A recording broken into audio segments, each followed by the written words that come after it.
Paris, 1865. The city pulses with life. Gas lamps flicker, horse hooves clatter on cobblestones, and the Seine reflects the dreams of a restless age.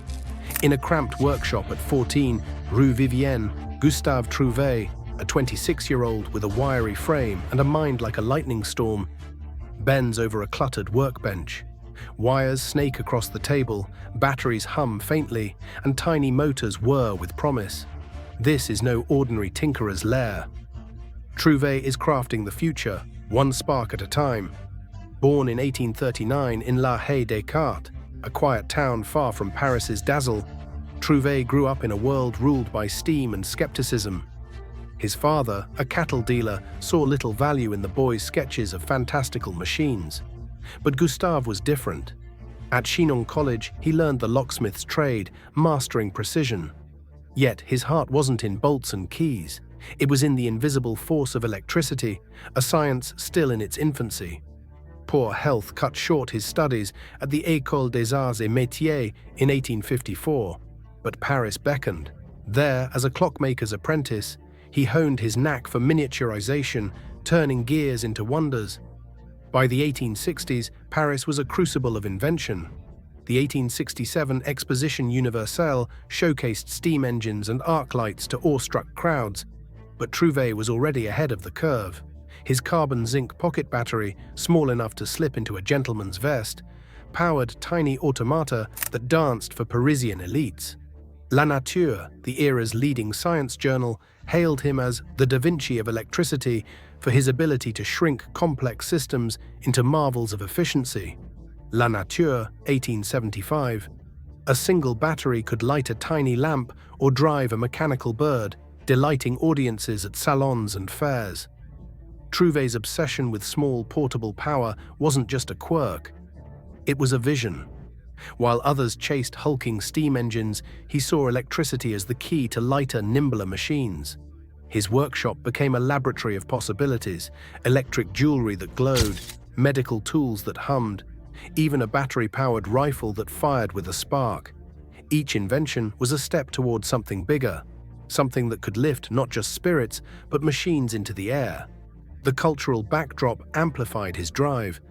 Paris in the 1860s was a city of dreamers, where inventors like Trouvé rubbed shoulders with poets and philosophers. The Second Empire, under Napoleon III, poured money into science, and exhibitions were stages for glory. Yet Trouvé remained an outsider, a sickly, self-taught genius who preferred ideas to fame.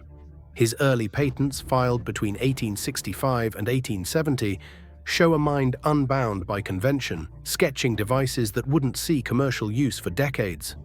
Why does this matter? Because Trouvé's story begins here, in the flicker of a battery and the hum of a motor. His dream of vertical flight, sparked in this workshop, would lead to a tethered electric helicopter in 1887, a fleeting triumph that history forgot. This is the man who dared to think small in a world obsessed with big. For centuries, humans have gazed at birds and longed to join them. Leonardo da Vinci, in his 15th century notebooks, sketched an aerial screw that spun like a modern rotor. If this instrument is made with a screw of fine linen, it will rise in the air, he wrote, Codex Atlanticus circa 1980. But linen and muscle couldn't conquer gravity. By the 19th century, the quest for vertical flight was a graveyard of good ideas, littered with the wreckage of steam-powered dreams. Steam was the titan of the Industrial Revolution, but it was a clumsy partner for flight. In 1877, Enrico Forlanini, an Italian engineer, built an unmanned steam helicopter that rose 13 meters in a Milan park, hovering for 20 seconds. It was a marvel, but the boiler weighed a ton, and the fuel burned out in moments. Across the ocean, Thomas Edison tried his luck in 1885, funding a nitrocellulose-powered helicopter. The result, a fiery explosion that torched his workshop and left his assistant nursing singed eyebrows. Edison, ever the pragmatist, calculated that flight needed a power-to-weight ratio of 3 to 4 pounds per horsepower. A mark steam couldn't hit. Edison Papers, 1885. Trouvé, however, saw a different path. Electricity, he believed, could be light, clean, and precise. By the 1880s, he was a master of miniaturization. having electrified everything from dental tools to theatrical props. His carbon-zinc battery, refined over years, was a portable powerhouse, delivering steady current without the bulk of steam boilers. La Nature, 1875. While others wrestled with coal and pistons, Trouvé built motors that weighed ounces, not pounds. His 1865 battery patent, detailed in La Nature, showed a man who understood power in a way his peers didn't. In 1887, Trouvé turned his gaze skyward. The idea was bold, a tethered model helicopter powered by electricity instead of steam. It wasn't meant to soar across continents, but to prove a point, that electricity could lift. His design was simple yet revolutionary, a lightweight wooden frame, a small electric motor, and blades carved to spin with precision. Unlike Forlanini's steam behemoth, Trouvé's creation was delicate, almost fragile, a whisper of what flight could be. The challenge was immense. Electricity was still a frontier science, with no standardized grids or reliable batteries. Motors were inefficient and wires sparked unpredictably. Yet Trouvé's knack for shrinking systems gave him an edge. He wasn't chasing fame or fortune, just proof that his vision could work. This helicopter, tethered though it was a rebellion against the steam-driven status quo. It's a crisp morning in 1887, and Trouvé's workshop at 14 Rue Vivienne is a tangle of ambition. On his bench sits a strange contraption, a wooden frame, no larger than a loaf of bread, with two spinning blades wired to a humming motor.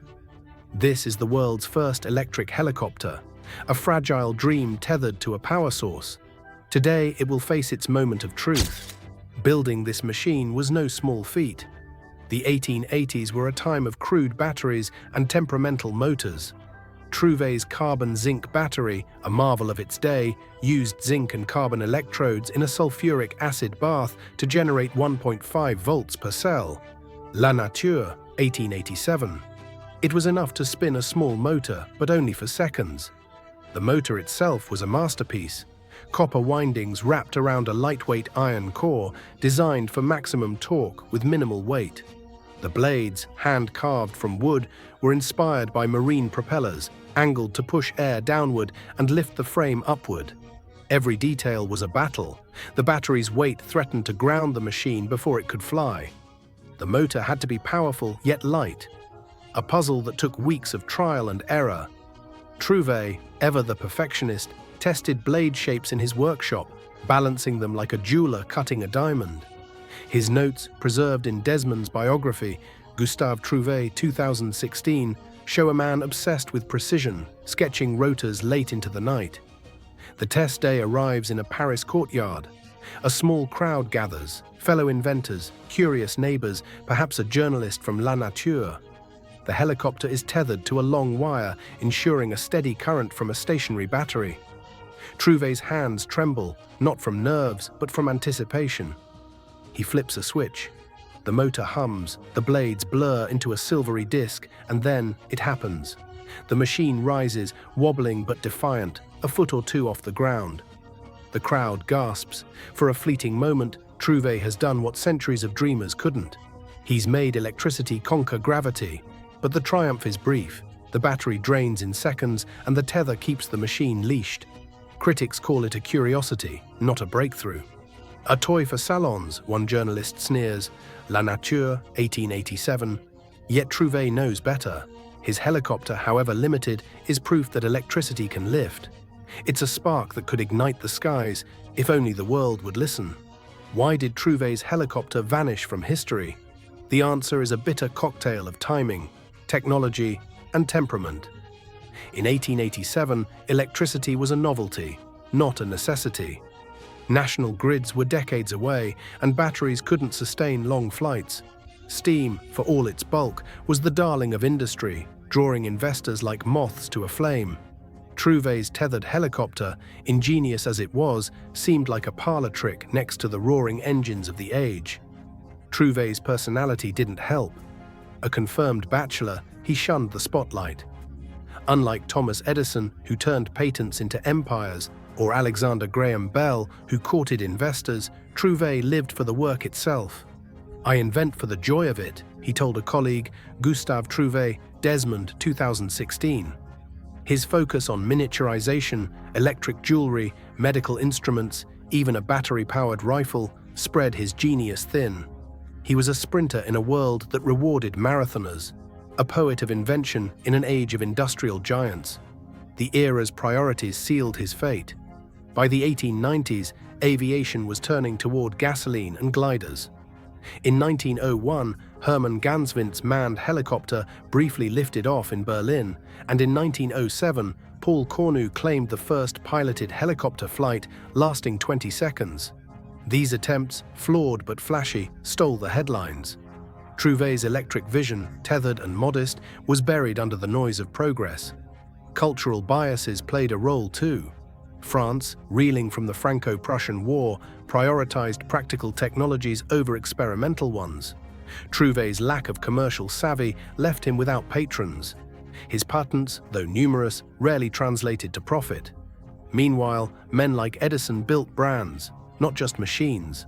Trouvé's story mirrors other unsung heroes, like Nikola Tesla, whose brilliance was often overshadowed by savvier rivals.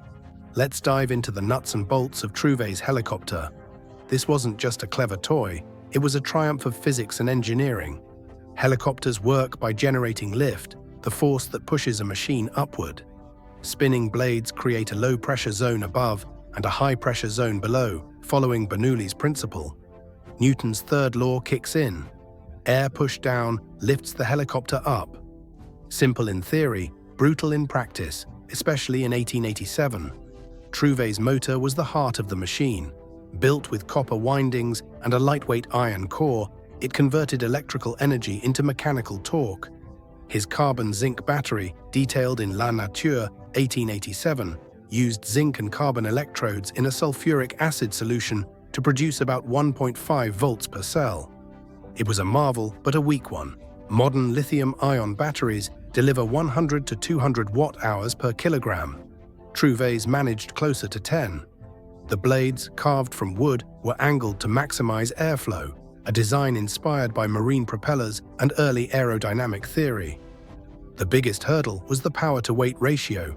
Edison's 1885 experiments pegged the ideal at 3 to 4 pounds per horsepower, but Trouvé's battery was too heavy for its output. Still, his tethered flight proved a point.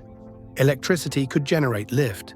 The motor's efficiency, the battery's portability, and the blade's precision were leaps forward, even if the world didn't notice. This section is for the science lovers. We'll break down the lift equation L equals 1/2 RIE squared ACL and explain how Trouvé's motor maximized torque. His battery's chemical reactions, zinc oxidizing to release electrons, show a chemist's mind at work. Citing History of Aircraft and Aviation, Eagle Publishing 2023, will compare his system to steam and gasoline alternatives, showing why electricity was a bold bet. Emotionally, we framed Trouvé as a visionary, fighting the limits of his time, a scientist whose equations outran his era. By the 1890s, Trouvé's star had faded. His workshop, once a hub of innovation, was now a quiet refuge. He turned to new projects, electric fountains that danced with colored lights, an acetylene lamp for homes, an electric tricycle that hummed through Paris streets. These were marvels, but they couldn't match the helicopter's promise. That dream, tethered and fleeting, was left behind. Trouvé died in 1902 at 63, leaving no heirs and little wealth. His inventions, scattered across Paris, were forgotten or misattributed. It wasn't until 2012, when historian Kevin Desmond unveiled a plaque at Trouvé's birthplace, that his story began to resurface. A 2019 exhibition in Descartes showcased 16 of his surviving instruments, including a replica of his tricycle. Gustave Trouvé, Desmond, 2016. The Gustave Trouvé Award for Electric Boats, launched in 2020 by plugboats.com, honors his legacy in niche circles. What might have been? If Trouvé had lived in an era of venture capital or partnered with a showman like Edison, his electric helicopter could have sparked a revolution. Modern drones and eVTOL aircraft, like those from Joby Aviation, echo his vision of lightweight electric flight. His work, though forgotten, laid a foundation for the skies we're conquering today. The skies of 2025 are alive with possibility.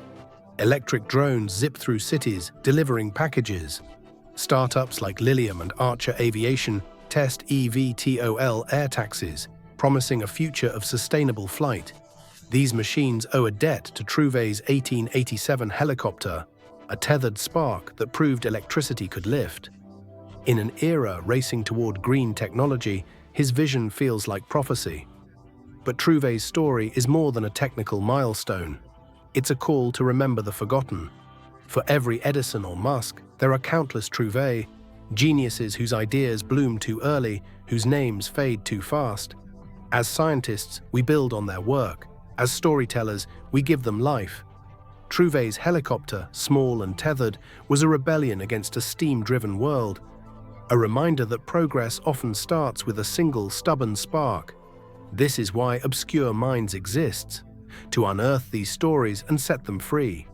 So hit that like button, share this tale, and subscribe to Obscure Minds for more journeys into the shadows of science. Let's honor the dreamers who lit the way.